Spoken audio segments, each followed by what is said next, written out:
Alright, today we're going to do a Dover Street Market setup guide. So for this one, it is a little bit more unique compared to other sites, as in this one is allowing and expecting a lot of bots.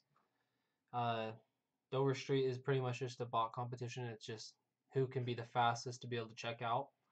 So because of this, there's a couple different things you're going to want to know. First one is your timeouts. So your timeouts here, the best is if you can go to at least 200 on both. Now, you're always going to want to have force captcha on, as it's always going to ask for a captcha when you're checking out. And then you're just going to set up yours as you normally would, whether it be for DSM, New York, Singapore, London, New York, whatever. And then you have a couple different things here. So you do a mix of fast and safe methods. Fast, you can get cancels on just due to how it actually goes through the back end. And safe method is kind of like if it just goes through the front end just like a normal user would. I like to do fast mainly for this one just because it doesn't have a ton of time to be able to actually go through a lot of those. And sometimes most of your orders are going to go through even if you did go through the fast method.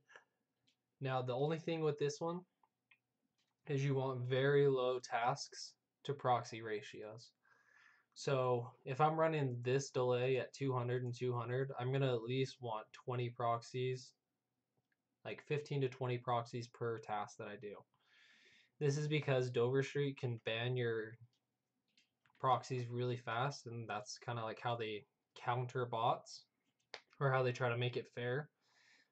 So due to this, if you want to have a lower delay, which will increase your checkout chances, you're going to have a lot more proxies or use less tasks. This will increase your success rate rather than having 10 or 15 tasks and having 25 proxies, where a lot of them are going to get banned or get slowed down because of that, because you're not going to be able to run this delay. Because if you ran this delay with 25 tasks and you only have 25 proxies, I can guarantee that almost all of them will be banned. So your odds of actually checking out are going to be a lot lower. Now what you can do is you can adjust your delays here, like 400 each, or maybe even 500, which isn't too bad.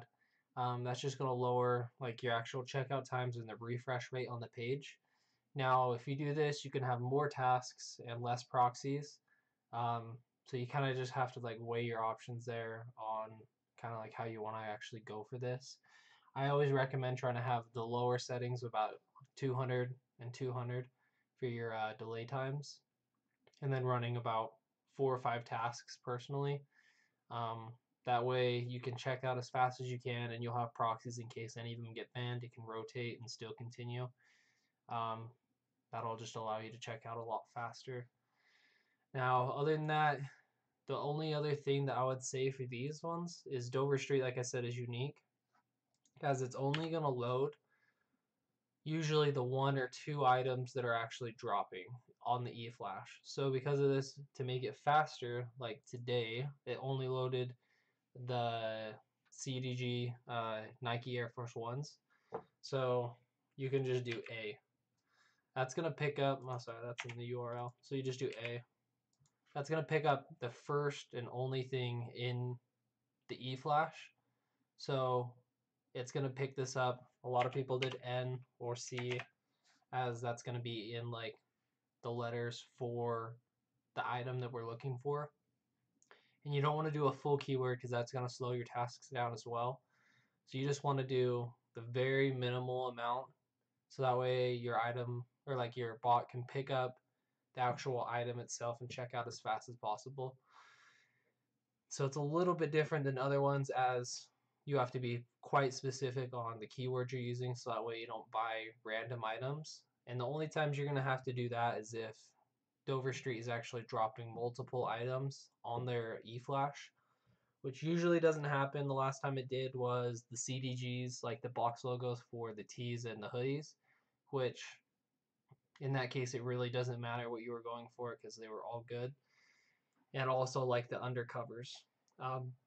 For those, you kind of put the names so that way you didn't check out on the wrong ones. But for the most part, you're just going to want to put a 1 letter of the word that you're looking for in order to try to check out a lot quicker. So And that's pretty much it. That should take care of it all.